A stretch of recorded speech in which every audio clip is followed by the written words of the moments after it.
د ننګرهار خلکو ته د خوشحالۍ خبر. د ننګرهار د هوایي ډګر د جوړولو د لومړۍ برخې تړون لاسلیک شو. د ننګرهار ولایت د هوایي ډګر د لومړۍ برخې جوړولو تړون چې 9.9 میلیونه افغانۍ په مصارف راځي تړون لاسلیک شو چې ډیر ژر به عملي چارې فایل شي.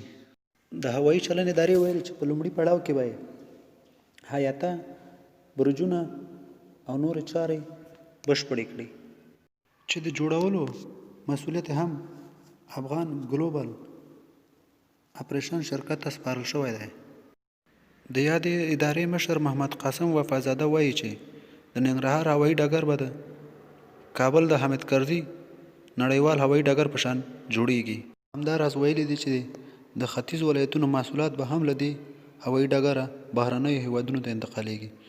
تاسو د افغان دولت د دې هوایي ډګر د جوړولو په اړه څه نظر لرئ؟ خپل نظر موږ سره په کامنټ کې شریک کړئ او زموږ د یوټیوب چینل در سره هم سبسکرایب کړئ. نور مو د ځان ډیر خیال ساتئ.